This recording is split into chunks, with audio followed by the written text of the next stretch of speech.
HSC student, if you would like to be unique, you have to do the thing that is unique.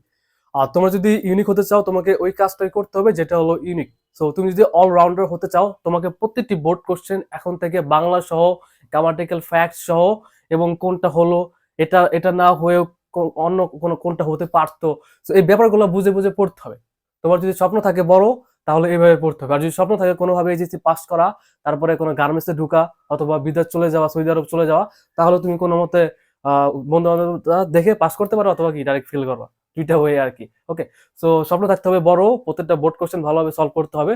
যখন আমি তোমাদের লেভেলে ছিলাম আমি এভাবে সলভ করতাম। এখন দেখা যায় আমি নিজে কি স্পোকেন ইংলিশ পড়াই, এবং আমার নিজের ভার্সিটির প্রায় 20 জন আমার কাছে স্পোকেন ইংলিশ পড়তেছে। আর তোমাদের ইন্টারের ইংলিশটা নিয়েও আমি লেখালেখি করতেছি, যাতে তোমরা এখন থেকে ভালোভাবে গাইডেড হতে পারো, এবং যাতে তোমরা কোথাও যাতে না আটকাও। এটা হতে পারে spoken English, varsity admission, academic English, IELTS, মানে সব দিক থেকে তোমরা ভালো করবে। সো আজকে আমি আলোচনা করবো রাইট ফর্ম অফ ভার্বস। এটা এখন পর্যন্ত মানে এই আজকে যেটা আলোচনা করব এটা মানে দুইটা বোর্ডে এসেছিল, বরিশাল বোর্ড এবং রাজশাহী বোর্ড। বরিশাল বোর্ড 2019 এবং রাজশাহী বোর্ড 2016 সালে এসেছিল। সো এখানে দেখো রাইট ফর্ম অফ ভার্বস নিয়ে আজকে আলোচনা করব। এখানে দেখো, এখানে প্রথমে কি আছে আমাদের এটা বুঝতে হবে। রাইট ফর্ম অফ ভার্ব মানে কি, মানে ভার্বের কি সঠিক ফর্মটা আমাদেরকে ইউজ করতে হবে।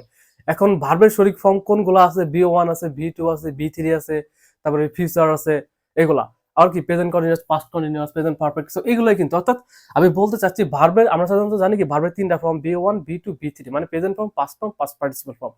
সো এখন আমাদেরকে এখান থেকে প্রেজেন্টে এই আমি যে স্টেটে সলভ করবো বা যে এটা সলভ করবো, এটা কি প্রেজেন্ট আছে নাকি পাস্টে আছে, এটা আমাদেরকে বুঝতে হবে।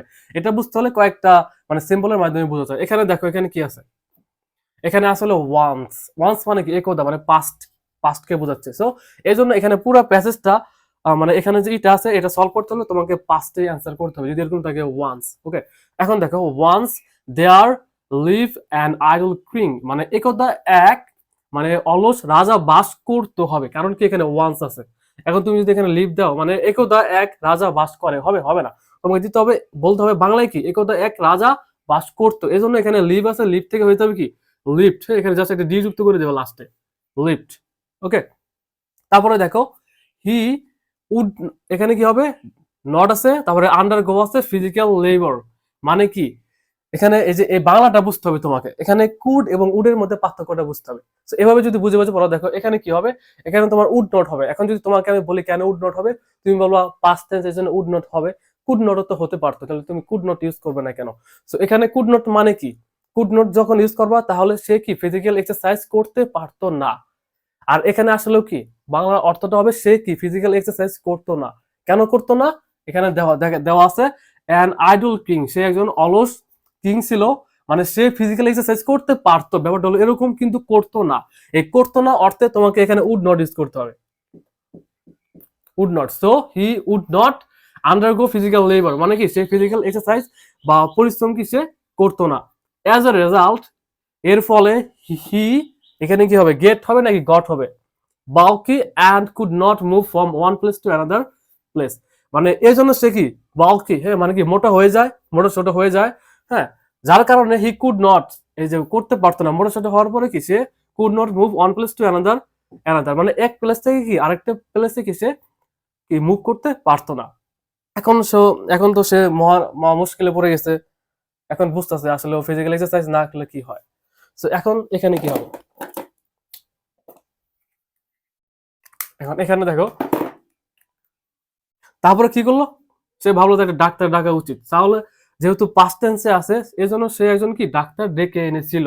সো ছিলাম তাহলে কল থেকে এখানে কল্ড হবে, যুক্ত করতে হবে called. So he called in a doctor, called in মানে কি টাকা, কল্ড ইন আ ডক্টর, সে একজন ডক্টর ডেকে এনেছিল। অ্যান্ড দ্য ডক্টর, এখানে কি আছে বি আছে, আমরা জানি কি বি ভার্ব কোনগুলা, এম, ইজ, আর, ওয়াজ, আর, এগুলো হলো বি ভার্ব। সো এখানে যেহেতু বি আছে তাহলে তোমাকে বুঝে নিতে হবে এম, ইজ, আর, ওয়াজ, আর থেকে কোন একটা কিছু হবে।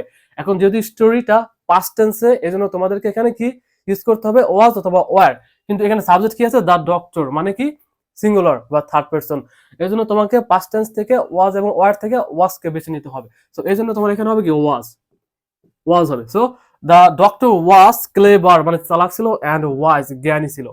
He did not prescribe any medicine for the king, মানে কি সে মানে ওই কিং কে বা রাজাকে কি কোনো মেডিসিন সে কি দেয় নাই, মানে প্রেসক্রাইব করে নাই। কারণ কি, এর তো মেডিসিনে যাবে না, যেহেতু সে মোটা সোটা হয়ে গেছে, তাকে এক্সারসাইজ করতে হবে। তো এখন দেখো এখানে কিন্তু এটাই হবে, হ্যাঁ ডিড নট যেহেতু আছে মানে করেনি any medicine for the king, he ask the king to buy a club, মানে একটি হাতুড়ি কিনতে বলেছিল, and move it in the air till his hands, এটা কি হবে, গেট আছে, এখানে কি হবে, গট হবে, মাস্টেন্ট।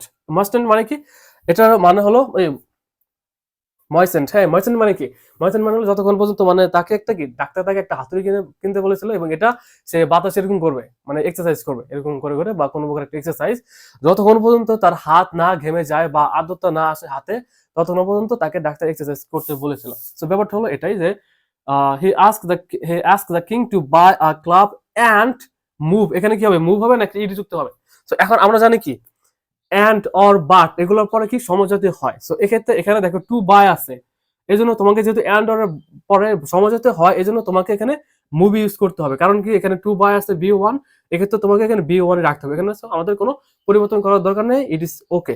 তারপরে দেখো it in the air still his hands, এখানে কি হবে, গট হবে, গট। কেন গট হবে, ওই যে পাস্ট টেন্সে, কিন্তু এই যে অ্যান্ডের ক্ষেত্রে এখানে মুভ কেন হলো, এখানে ওই যে এখানে ভি ওয়ান আছে, এখানে ভি ওয়ান, আমাকে এটা আমাদের এটা খেয়াল করতে হবে আর কি, কিন্তু সেন্সটা কিন্তু পাস্ট সেন্সে, কিন্তু প্রেজেন্টে কিন্তু হয় নাই। তারপর কি হবে, ময়সেন্ট, ময়সেন্ট মানে কি, যাতে যখন মানে হাতটা ঘেমে যাবে তখন সে যেন এক্সারসাইজ করা বন্ধ করে বা একটু রেস্ট নেয়, ব্যাপারটা এরকম। তারপর দেখো দ্য কিং স্টার্টেড, এখন তোমরা কি এটা জানো এখানে কি হবে, আমি বললাম ফলোয়িং, এখন ফলোয়িং কি হবে, ফলোয়িং কেন হবে এটা জানো, যে এইগুলো জানতে হবে, এইগুলো জানলে তুমি কি তখন ইংরেজির বস হবা, এবং তুমি তখন ইংলিশ তো শিখবাই, এবং কি নিজে অন্যকে ইংলিশ শিখাইতে পারবা। ঠিক তোমাদের অবস্থায় যখন আমি ছিলাম, ইন্টারে ছিলাম, আমি এভাবে সলভ করতাম বাংলা সহ, কোনটা হলো কেন হলো না কি হতে পারতো, এভাবে সলভ করতাম। এভাবে সলভ করলে কিন্তু তোমরা ভালো করবা, আর যদি এভাবে সলভ না করো তাহলে কোনো মতে পাস করবা, তারপরে ভার্সিটিতে যাবা, দেখবা যে সব ইংরেজিতে, প্রেজেন্টেশন দিতে পারবা না, হাত পা কাঁপবে, তারপরে দেখা যায় মানে সব দিক দিয়ে সমস্যা পড়বা। কারণ ভার্সিটির দেখা যায় অনেকে এখন আমার কাছে কি স্পোকেন ইংলিশ শিখতেছে, পড়তেছে, প্রায় 20 জনকে পড়াচ্ছি। তাছাড়াও দেখা যায় আমার 2 ব্যাচে প্রায় 60 জন স্টুডেন্ট, এখানে আমার ভার্সিটির 20 জন। এখন এখানে দেখো the king started flowing the prescription, এখন এখানে স্টার্ট, এটা কি ভার্ব না, অবশ্যই বলবো ভার্ব কি আছে, পাস্ট টেন্স আছে। তো এটার V one V two V three সব আছে, তার ফ্লো এটাও কিন্তু ভার্ব, এটার V one V two V three কিন্তু আছে। সো এরকম যখন দেখবা যে একটা মেইন ভার্ব এরপরে আরেকটা ভার্ব বসে, ওই ক্ষেত্রে এই ভার্বের সাথে আইএনজি করতে হবে সব ক্ষেত্রে। এটা যেমন তোমাকে আমি বললাম যে আই লাইক টু সুইম, এখন যদি বলি যে আমি সাঁতার কাটতে ভালোবাসি পছন্দ করি, আই লাইক সুইমিং বলতে পারো, অথবা আই লাইক টু সুইম বলতে পারো, দুইটাই কিন্তু কারেক্ট। ব্যাপারটা হলো এরকম। তারপরে দেখো সাস, এইভাবে the king was relieved of his problem, তো এইভাবে এখানে কিন্তু ওয়াজ হবে, ওয়াজ রিলিভড। এখানে ওয়াজ কেন হবে, কারণ এটা প্যাসিভ টেন্স, মানে এইভাবে, মানে প্যাসিভ টেন্স কেন, কারণ এই যে ডক্টরের পরামর্শ এবং ফিজিক্যাল এক্সারসাইজ, মানে এগুলোর ধারা সে কি relieved, the king was relieved of his problem, হ্যাঁ মানে সে তার সমস্যা থেকে কি সমাধান পেয়েছিল। সো এভাবে প্রত্যেকটা বোর্ড কোশ্চেন সলভ করতে হবে।